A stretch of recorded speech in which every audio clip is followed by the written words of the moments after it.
Hello, people. Hello. Hello. Hello. Hey. Ben. Hi, Ben. Hi, how you doing? Yeah, I'm all right. Hello. Good. How is everyone? It's nearly the weekend. I feel like that on a Wednesday. It's nearly. Has it been a busy week? Busy week? Oh, yeah, really busy, but good. But I always think, Thursday is quite nice because Friday is my sort of admin day. So, which sounds really awful. It's not. I enjoy the people days, but it's just quite nice because it's, you know what I mean? I know what you mean, because it's all that stuff that you can't do, isn't it? When you're seeing people, it just piles up. Yeah. And you can keep your slippers on a Friday then and do that.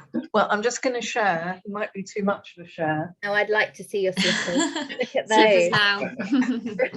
Proper job slippers. Oh no. I think we might be a small group today because it's August and lots of people are on holiday. So what we thought we would do today is definitely stick to the subject as advertised, but a bit different to how I usually do the workshop, which is where I talk at you for ages. We're gonna do some work together today around marketing and marketing groups. So I think we might get more people. I think 13 people were booked on, weren't they, Shania? Which is quite low numbers for us. But we got another person. Oh, exciting. Now we'll have an odd screen. Wait, we need another one. Lovely. Hi, Sylvia. Great. So what we're going to be talking about today, is I was just saying we're going to be quite a small group today, Sylvia, which I think could be quite nice because I'm hoping that we can workshop some marketing stuff. So I'm going to be looking at the best way to market your dementia group, and the way that we do that. So after a long time of kind of guessing and writing leaflets the best way that we knew, we now have a bit of a method that we use, which I think might be really useful to share with you. And we'll go through the process of what we do to make sure that our marketing message is right. Because what we know is that when we're marketing to this market, there's a lot of people involved. You're not just marketing to the actual customer, if you like, or the beneficiary or the client, or whatever you want to call the person with dementia, but you're also marketing to family members. And on top of that, you're also marketing to your community workers as well, who are the ones who essentially are going to be referring people into you. So that's almost 3 customers really that we need to look at. So I think, do you all know me? I think you all do, don't you? So I don't. Oh, Leslie. But it's nice to meet you. It's lovely to meet you too. Okay, so I'm co-founder of Memory Matters, which I run with my sister-in-law Kate, and we've been running it for the last 11 years. And it was born out of just real frustration, actually, from the lack of therapeutic support for people living with dementia. We both come from a nursing background, and that's been our journey really this last 11 years, is providing groups in the community all based on cognitive stimulation therapy, and we do lots of other things as well. So we have a city centre cafe, which you may or not know of, which was designed by people with dementia for people living with dementia. So that's who I am, and that's kind of what qualifies me, I guess, to sit in front of you today. I always think it's really funny when you go to a talk and you're like, who are you? My son has just has FaceTimed me from America, and I said, oh, I've got to go because I'm on this course. And he said, oh, this time? Well, what are you doing? And I told him, and he said, who's that with? So I said, Memory Matters. I've heard of those. Oh, well, that's exciting. Yeah, I think since lockdown, been doing loads and loads of networking, actually we've realized, you know, that we can meet like this, and that, you know, we can be all over the place, can't we? So I have been talking to a lot of people in America and all over the place, really, as we've been providing online cognitive stimulation therapy as well. So yeah, so that's very exciting that he'd heard of us. Great. Hi Irene. Hi Katie. Hi. Are you all right? Yes, I'm good. Are you? Yeah, good, thank you. Irene, does Irene need some help with getting her camera on? Sometimes she does, Shania, doesn't she? Yeah, I'll just give her a little nudge. It's nice to see all your faces.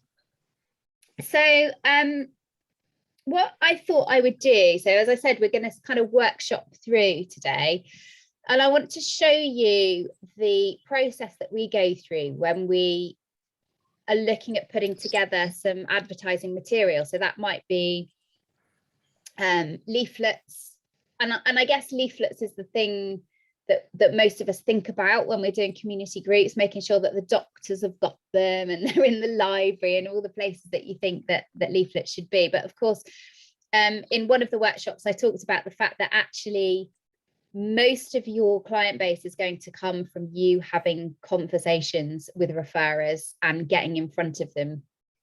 So I'm going to start by asking a question, and if you can use the chat facility, that would be great. So I'm going to ask you, how many people this week have you spoken to, and it's been purely about getting people to come to your group? Oh,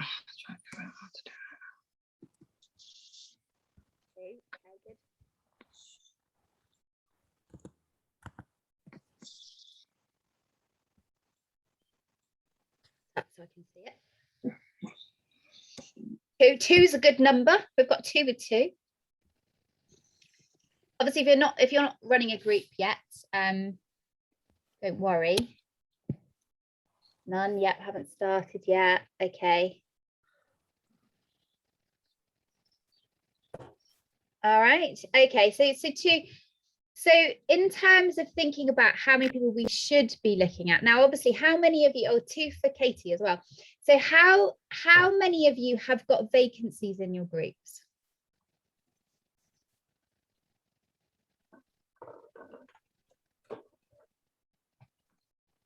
So Katie's got vacancies.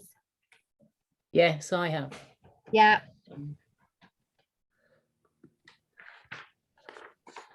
Okay. Don't worry, Sylvia. I just read your message there.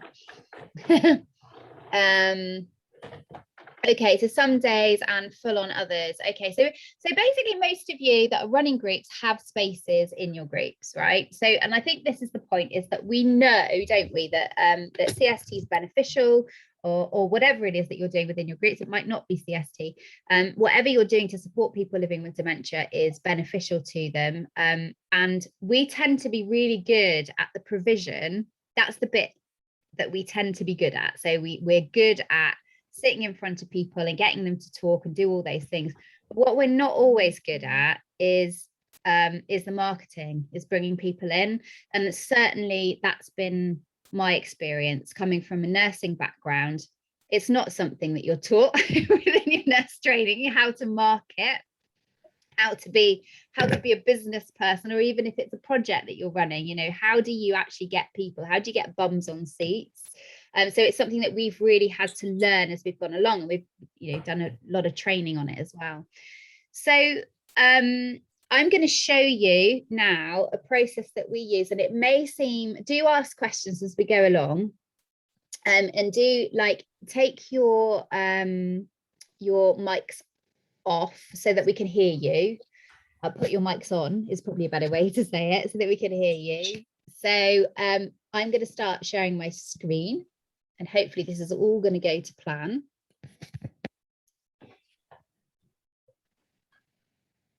It's all going to go to plan, isn't it, Shania? Yes. I might have to get you to fill for a minute. Can you do a tap dance, please? It's always that moment, isn't it? It's like, is it going to happen or not? Right, so It always does. I can see the screen. Oh no, I hate it when this happens. Is that happening? Well, now, yes, it is. Look, here we go. So hopefully you're seeing the right screen. That's the bit that I was. So can you see this nice gentleman reading his name? Yeah. Yeah. Okay. So this is the process that we go through, and Shania will know this well because I've sat Shania through this many times. But basically, this is what we call the ICA, and the ICA is your individual client avatar.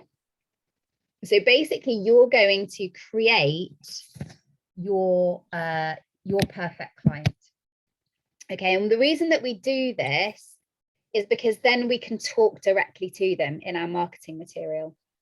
So I'm starting with the first customer, which is the person with dementia. Okay, so we're going to start really simply with that. So what we do is grab a photograph off the internet of somebody who kind of represents our ideal customer. And then we give them a name. So we're going to do this together. Like I said, we're going to workshop. So let's give this chap who's reading the newspaper a name. So someone give me an idea. What's he called? Donald. Oh, we had lots then. Donald, I'm having. Okay. Can I have a surname? Brandy. Randy, not Randy. And how old is he? 72. 82. All right. Obviously, there's no right or wrong answers here. And what I want to do is to use all of your experience, because you're working with these people, right? So you can start to build it quite easily. So then his visible markers are things like what his occupation might have been, what are his hobbies. And this is where we start to really sort of drill down. So those of you that are running projects where there's no cost to the person coming along, may be looking at a slightly different customer avatar to somebody who is perhaps in an affluent area and is looking for people to pay to come along to their groups. So for this avatar, we're going to have to start to put some structure in it. So I'm going to suggest that for this one, we're talking about a paid group. Okay, so this is a group where we're expecting Donald and his family to fork out and pay for the group that he's coming along to. Okay, so with that in mind, what sort of occupation might he have had? Teaching. Yeah. Quantity surveyor. That's a hard one to spell.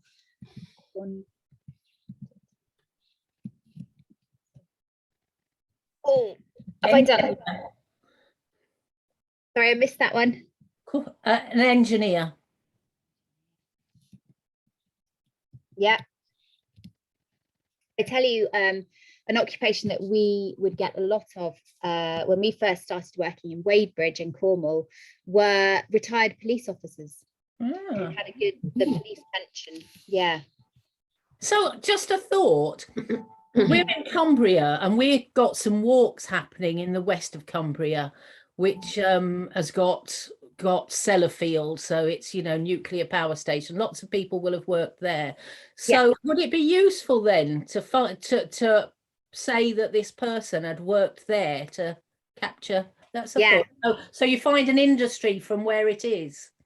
So yeah, I think that's a really good idea. So, and that's where this piece of work, why I can't sit in front of you today and say, this is how you write your leaflet, because it will be so specific to work to your area and what you're offering. So yeah, so that's a really good point to do that, to think about what might they have done. Does that make sense? Yeah, that's great. Yeah. Okay. So then I'm going to move on to the next one. So we've looked at age, we've looked at the occupation. Oh, let's stay on here for a minute. So what about hobbies? What sort of hobbies might Donald do? Golf. Yeah. So we're already carpentry, like woodwork. Woodwork, okay. We're starting to build this picture of how he likes to spend his time. And then health conditions. So we know that he'll have dementia because that's part of our remit, and we would be looking for mild to moderate. And what other health conditions might he have? High blood pressure, heart condition, diabetes, and those sorts of. Well, he's wearing glasses, so I would say that he has, like, I don't know, like some level of vision impairment, maybe. Yeah. Like short-sighted. Yep.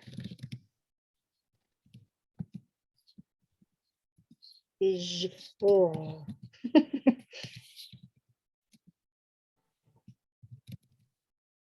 Speaking of which, I could do with my glasses. I can't actually see what I'm typing. Okay, brilliant. Right, let's move on to the next one. So what is, now this is where it gets quite meaty. So we're looking at, well, I am going to get my glasses because I can't see it. Just a sec.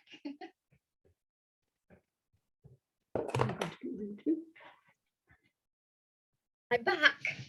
Okay, so the biggest challenges that you can help Donald overcome. Okay, so he may have many challenges that you really can't help with. But what are the challenges that you can help him with in your group? Build confidence. Okay.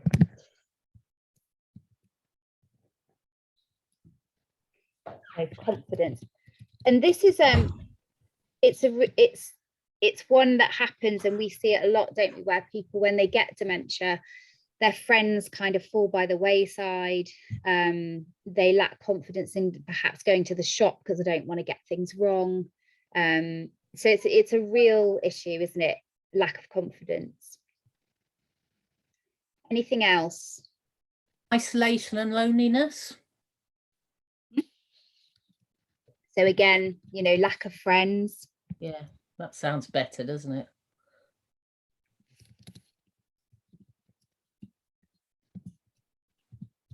I mean, language. So it can help with that. Sorry, what was that? Language, you know, in that sort of, one of the symptoms is sort of word finding. So just sort of to help with just having a supportive environment to help with that. Yeah. Yeah, and he's likely, so Donald, if he, and this is the other thing, isn't it? We know, so when we're looking at this ideal customer, if you like, somebody who's in denial, so they're not in a place where they are mentioning these problems, are much more difficult for us to market to. So I know that we had a question in the Facebook group recently where Lauren had asked, didn't she, about somebody who she's struggling to engage in the group, who clearly is in complete denial about even having dementia. So that's like a slightly different customer avatar, isn't it? So for Donald here, we're going to assume that he is open about his dementia, and he's aware of the problems that he has, and he's looking to solve those problems.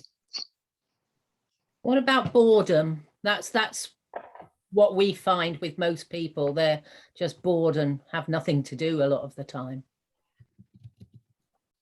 Yeah, so finding it difficult to engage in what they would normally do before dementia, maybe. Yeah. I can't do this and speak.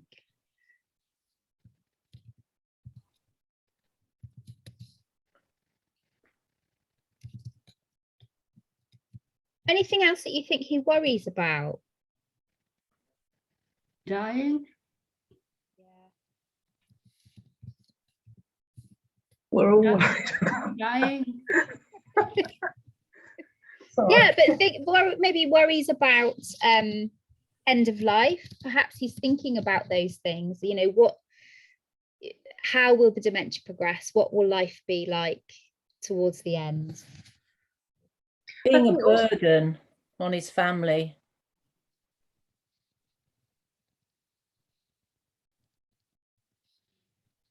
Yeah.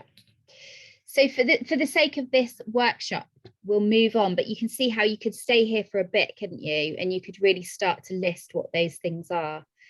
And the importance of that is, you'll see a bit later how we use that in our marketing, because if we really are able to dig down and really hear what is it that's worrying him, then in the way that we market things, we can take those things and show how coming to a group can help with that. And we can do that, can't we, with all of those things? You know, we know we've got the evidence even to show that he's likely to make friends, that he will spend time with others in his own environment, doing his own thing, his thing that isn't someone else's. So the next one is the biggest desire that you can satisfy. So before, we were looking sort of at the negative side, we were looking at what he was fearing, and now we're kind of looking at the opposite of that. What is it that he really wants?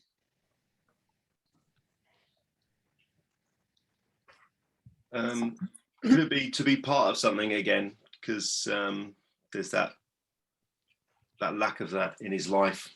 So to feel part of a group, especially of a group of people in a similar position, so it feels sort of normalized. Yeah, absolutely. There's such a sense of loss, isn't there, and not being able to engage in. We hear it often where people have been in a certain club, whether it's the WI or something like that, and obviously Donald wouldn't be in the WI, but but where they've been going to groups and then they're kind of ostracized from those groups because they can't perform, if you like, it as they used to. I mean, I think for some people, not everyone, but they miss structure, you know, that idea of what day is it today? I'm not sure what day it is. And I think the group gives you sort of, you know, a little hook or something just to look forward to at the best. Yeah. Oh, that's nice, something to look forward to.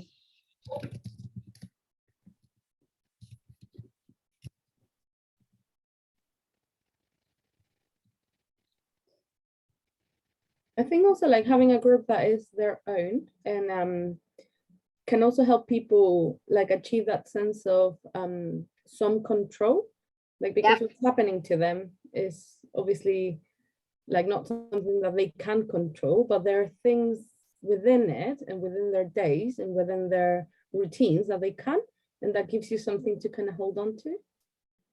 Definitely. Yeah, that's a big loss, isn't it, being in control? Okay, anything else that we can think of that he desires? I mean, I think to have a laugh, you know, to feel secure with a group of people, that you can have this sort of black humor as well and enjoy that in a bizarre way, if that makes sense, because you're all in it together. I think there's you get some lovely sort of humor with it as well, once there's trust within the group. Yeah. I suppose you could say having fun. Yeah. I'll put have a laugh, fun. Definitely. Yeah, because it can be real doom and gloom, can't it? Here's your diagnosis, you know, and waiting to get worse. And I think what we provide is, you know, is, totally away from that, isn't it? It's just about letting your hair down and having some fun. And I think we'd all agree that the groups are full of laughter. All right, great. Okay, let's move on to the next one. So what are their interests? So again, you know, we're going to have to be guessing a little bit, but they, you know, let's be just concentrating on Donald, who is, you know, he's obviously he's somebody who's got a good pension. He's able to afford to come along to one of our groups. That's a paid for group. So what are his interests likely to be? So he was an engineer or something along those lines. What might his interests be? So many. Fixing old cars. Nice. Yeah. Yeah, I suppose if you're an engineer, you fundamentally are good at sort of, I don't know, DIY projects? Let's give him DIY. I like it. I reckon he likes local history and cricket. Ooh. Love Yeah, it. he's my man from the west coast of Cumbria. He'll like rugby league. Oh, all right then. Let's pop that in. Thinking. Brilliant. And then, so just to, sorry, go on. Did someone say something? Okay. Oh, it's me. I've got an echo. Okay.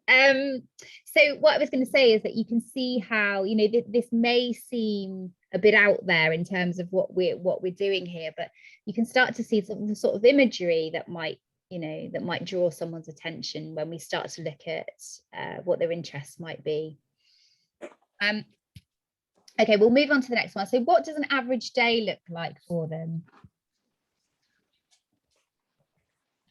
An average day without a group. Pretty mundane and solitary, really, at times. Yeah. A lot of mine say they just, before they came to the group, they were just sitting in the chair all day at home, you know. Yeah. I think sometimes with couples as well, they're always together. So I think it's nice that they're separated. And sometimes I find they say, you know, we have something to talk about because we've been apart from each other. So, which is nice. Yeah. Do you think he might go out or? Yeah. Might go and get the paper. Yeah. Okay. Watching telly. Watching telly. Yeah.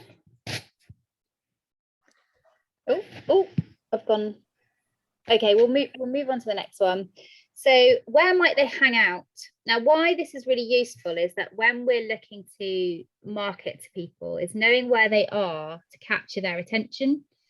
So knowing what they read, for example, if it's a local, obviously a local group, you might want to be thinking about, you know, are they likely to be reading like the local village mag?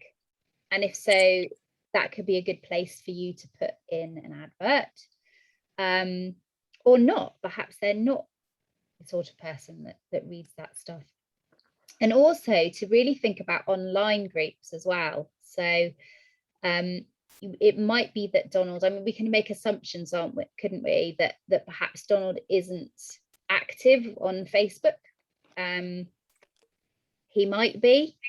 It might be that his care is more likely to be, and we'll look at that in a minute.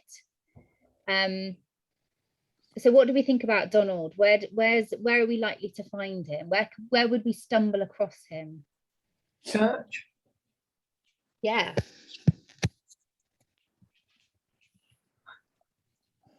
GP surgery, I suppose. Yeah. I reckon the corner shop as well. Like if they go for like a pint of milk and a newspaper in the morning. Yeah. Might be a local village hall if they put on events. Yeah.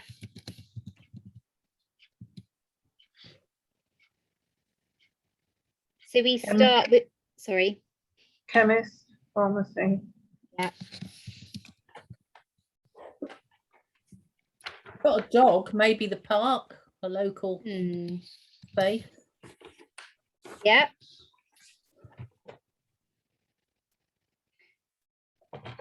So this question, so when you do this for your group, this question, you start to think about those really important places where it's really important to have your leaflets, material, posters, but also to be having conversations. So we all know how notoriously difficult it is to get leaflets in surgery sometimes. It depends who you know. You have to work on relationships. But you know, for example, going to your local church and having a chat with the you know, the religious leader there, going to the corner shop and actually chatting to the person who runs the corner shop. You know, it is a lot of building conversations and word of mouth, and it's those conversations that create many more clients than just having a wad of leaflets on a table in the GP surgery. So it's just thinking about where would he hang out? How, you know, how could I sort of reach out to him? Another one is the hairdressers, you know, particularly for women, is to talk to your local hairdressers and have a chat with them about what you do. You know, this is what we do, these are the groups that we run. And it's just about using people within your community who are likely to come across Donald.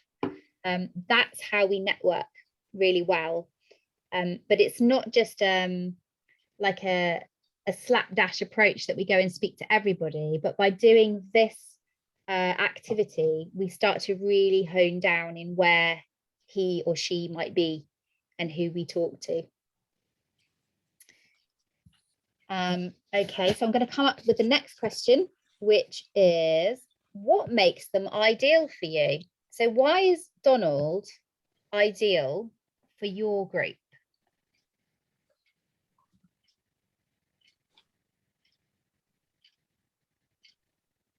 I'm going to start off by saying he can afford to come along.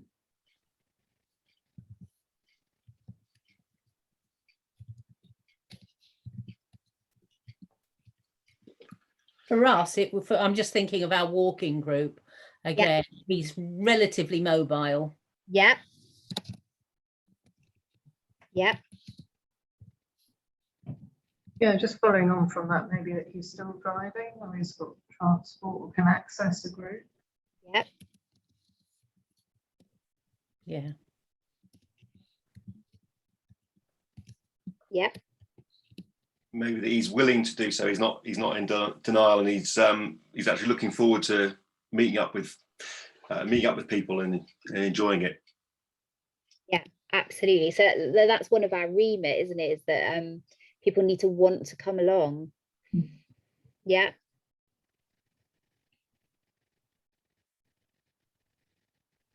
And I guess the fact that he has other interests.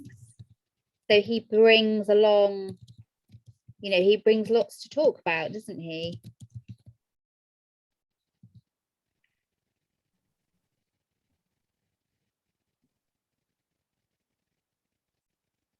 Okay, we'll move on. But as you can see, you know, when you're doing this yourself, do spend a lot more time brainstorming. And also it's great to do it with a colleague, with someone else that you can really sort of bound ideas off each other as well if you can. So the next one is that I help X to do Y so they can Z. Now, what I mean by this is what's called a golden statement. This is if somebody stops you when you're, I don't know, in the corner shop and says, you know, what do you do? What do you actually do? That you can really succinctly say, I help. So, for example, I help people living with dementia to have great conversations so they can, this is really rubbish, I'm going to start again, I'm thinking out loud. I help people with mild to moderate dementia to access cognitive therapy, although I might say that in a bit more of a layman's term, so they can so they can have good conversations at home, or so they can be a part of something that's for them, or, you know, there's no right or wrong with this, have a play around with it. I think our overarching one is that we help people living with dementia to thrive, and I don't know what that SOCAN is, so they can feel visible, valued and heard. yeah, so just have a real sort of a play around with that one. That's a really good one to know and to be able to say really quickly, says she who hasn't got one. So that when you're, I don't know, in a networking environment, or you go to these groups sometimes and you say, oh, I'm Laura, I'm from Memory Matters, and we help so they can it's just a really nice way of succinct way of saying what you do. Okay, so then the next thing is so that you can gain inspiration about what your ideal client is thinking. It's really handy to make these two lists, because this, again, and this is what we come back to, is the thing that you might want to put on your marketing material. So the things that Donald wants less of. So I would suggest the things that Donald wants less of would be things like frustration, particularly with finding words.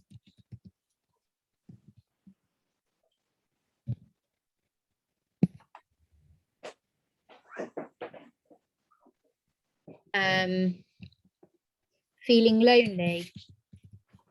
So I'm just using the ones that we've come up with so far.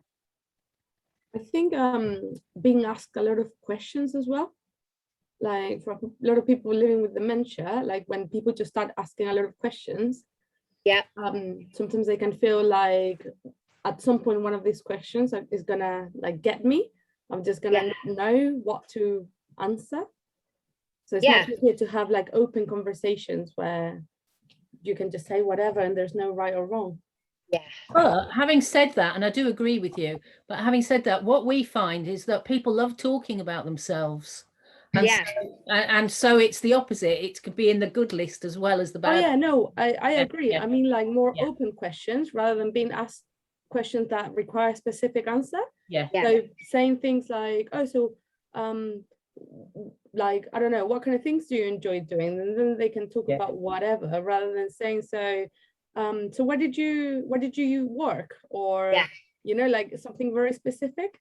What did you do this weekend? So exactly. Is that so being asked questions, so he doesn't want to be put on the spot. So rather than, it's the right questions, isn't it? So he doesn't want to feel being interrogated.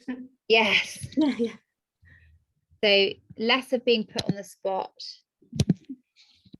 interrogated, or feeling interrogated, isn't it? Yeah.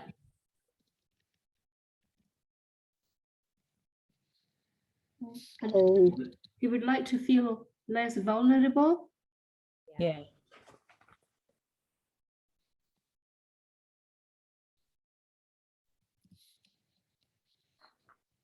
Oh. Shania, do you think I should have got you to do the typing? I was just thinking that. Oh my Lord. You're nearly there now. Nearly there. Okay, so let's move on just because of time. So we would keep going there, obviously, but let's think about the things that he wants more of. So I guess it would be the opposite of that, wouldn't it? He'd like to. What would be the opposite of being frustrated with finding words? Confident. So confident talking to others. Yeah. And then friendships. Yep.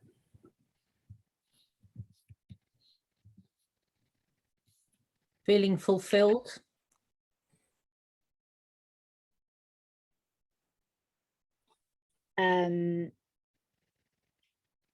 Included in conversations. Yep. And feeling respected. I'm Aaron Quinn. Cool. It's that.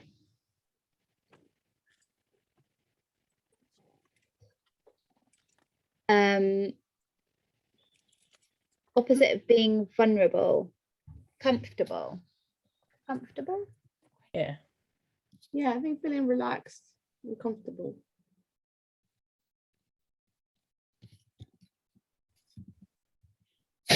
Yeah.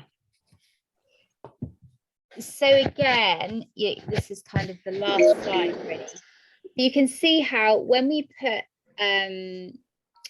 things together like a leaflet, that we can then pull on that, can't we? So if we really know what it is that he wants less of, you could have in a leaflet something like, are you frustrated with finding words? Do you find yourself feeling a bit lonely? Do conversations have you feeling like you're on the spot? And then you've got the answers, haven't you? Coming along to our group, and then you've got your bullet points. Feel confident talking to others, find friendships, feel fulfilled, have great conversations. I'm just playing with it here, but you can see how this kind of gives you the the grounding to really play with what you put in a leaflet. I am going to show you some of our older leaflets, because we don't, I'm doing all this now with you and saying, you put this together and then you put your leaflet, and we haven't actually got a current leaflet with this work that we've done, because we've moved online with a lot of our work. We've been using this with our online marketing. So we've been using it in Facebook and on LinkedIn and all of those places, but not necessarily in printed documents. But I did just want to show you the sorts of things that we have had in the past, which actually is great because we can kind of pull that apart now and say, hang on a minute, that's not it. Will you email all of this to us afterwards? We absolutely can, yeah. So what we'll do is that slideshow that I've just kind of created while we were talking, we easily send that to you. And yeah, and then you can kind of have a look at these documents. So let's have this is sort of one of our early, or let's look at the earliest one that we did. So this is the sort of earliest leaflet that we ever had. We hadn't done any of this work, we just kind of did your average leaflet. So you can see here we've kind of put fun and supportive day clubs. Well, with the piece of work that we've just done here, we know that we could use much better language now, couldn't we? We could potentially sort of play with the work that we've just done and have something that is a bit more attractive for Donald. We've talked about the things that he enjoys, so we might have slightly different imagery. But we have got, is your memory letting you down? So we've thought about, what is it that's worrying the person? And that was one of the things, is that their memory was letting them down. And then you always have your call to action. So call us to find out more, or email, or whatever. And then we've just got a little bit about what the days include. We liked the idea of using the term gymnastics for the brain, sort of playing with that a little bit. But this idea that it's just having chats and having fun. And these are for our full day clubs, and these are quite old leaflets. Sort of a later one is live well with dementia. Again, my feeling in reflection is, yeah, live well with dementia is something that we hear a lot, isn't it? But it doesn't talk to our customer. It doesn't talk to Donald necessarily. He might not really relate to the term dementia necessarily.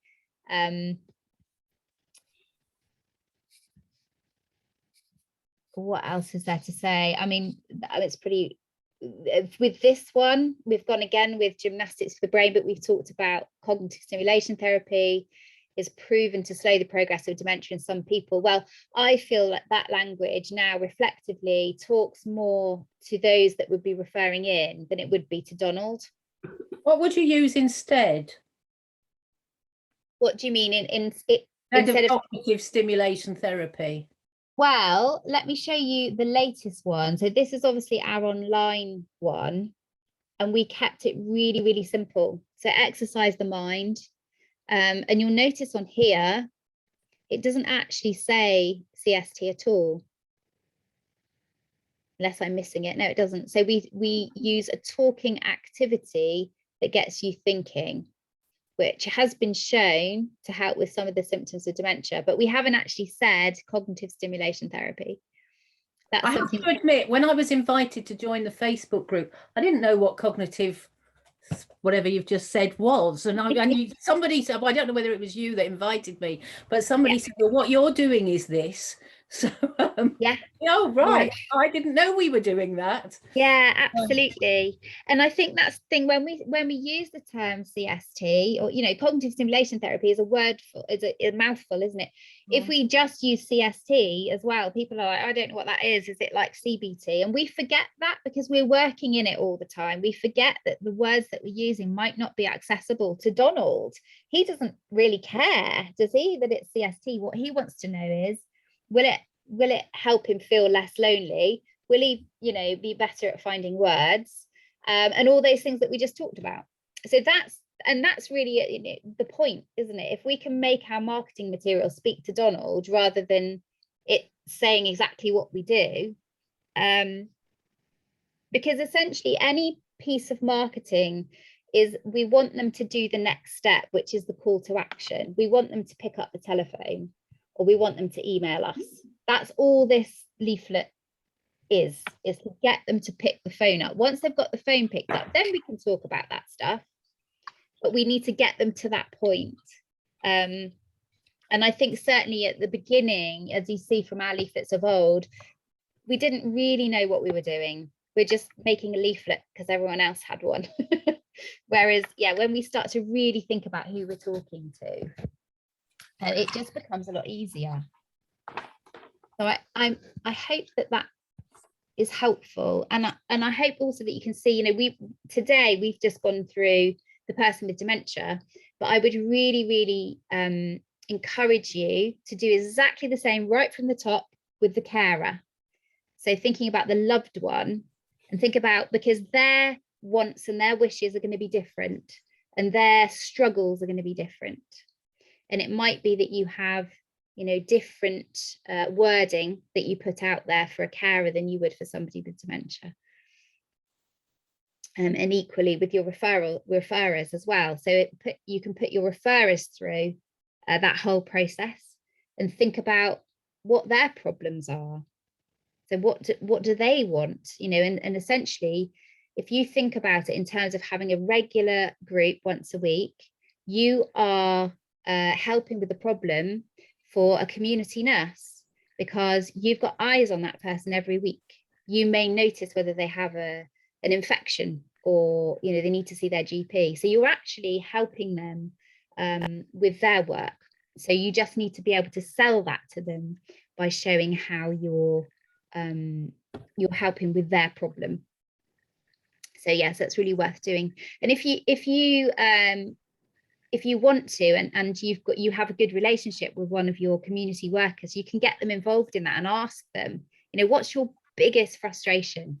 What's the thing that really frustrates you about, what you can't do, or what you don't have the resources to do with people with dementia, and how can we help you do that?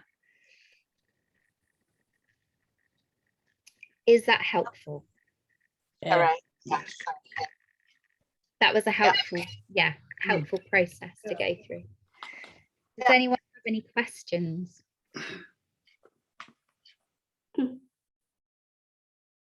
Oh, marvelous. Really No. I can see us doing different flyers for different areas. So as I said, we've got our dementia friendly walks in the South Lakes, loads of people. In the West and in Barrow, where we're sort of setting them up, not so many people at all, and it's a real struggle. So so making them different to meet the clientele, rather than doing what we've done in the South Lakes. That's what it's about. It's just being really sort of individualized, if you like, into different areas. And all of you will go through this process, and you'll come out with a different way of marketing, a different wording. And that's why it's not that helpful for me to say, oh, here's a leaflet that we do, just copy the wording, because it might not work where you are. You might need to tweak it a little bit and do it differently. So We'd still love to see them though. Yeah. I think the other point with it is, and what you have to bear in mind if you're trying to market this when it's a paid group, is that how it's different to an activity group or how it's different to a day club. Yeah. I think what you said, Laura, there was where, that little sort of formula, I can help to do so they can. I think that's really key, because you can try and sell it, because you can see sometimes people close down almost because you're talking about a memory group, and then they say to you, oh, we've been doing a memory group, but they haven't, because they haven't been doing it on CST. They've been doing a memory group in sometimes a very, not old-fashioned way, but older way of thinking. So they might use reminiscence or something. So it's trying to get across quite quickly how you're different. I think that's quite key. Yeah, and doing that succinctly. Yeah, definitely. So just to say, and you've all heard me talk about the fellowship, and I'm not going to bore you with it, but I just want to let you know that our fellowship is starting on September the 6th. We're very excited. Me and Shania have been working really hard behind the scenes. 6-month program, and this is it. This is lovely today because we're a small group, and this is what the fellowship is. This is what we do, is we work through each week. We'll be working through different things, putting together your business plan, getting you ready to go forwards with your sessions. And I know that it's not what all of you need or want, but you may know people who do, and who might want to be held by the hand and helped to develop, and that's what we're here for. So that's just my little plug there. So if you are interested, just give me or Shania a direct message on the Facebook group, or call us or email us. If you're not, are you all in the CST group? I think you all are, aren't you? Yeah. I recognise you all. Yeah, good. So that I don't need to plug that then. All I want to say is get talking in the Facebook group, because the more that we use it, the better it is as a resource. Am I still here? Have I gone? You're still here. There's a message from Dawn in the chat to say she'll message tomorrow in respect to the fellowship. Fabulous, Dawn. Amazing. Yeah, brilliant. We're so excited. We really are. Shania and I've been working on it together today, because I've been on annual leave, and then Shania was on annual leave. We just come back together to say, what we've been doing to work on it, and it's getting really exciting. Really looking forward to it. Great. Okay, well, I think we're finishing a little bit early, but that's okay because it's August. And thank you all for coming along. I always appreciate it. I know it's the evening time, and you know where we are. Just fire questions at us. That's what we're here for. That's what we're trying to build, a community where we can all support each other, and where everybody with dementia can get CST. So, and thank you for all that you do. Okay. Thank you, Laura. Bye, everyone. Thank you very much. Thank you. Thank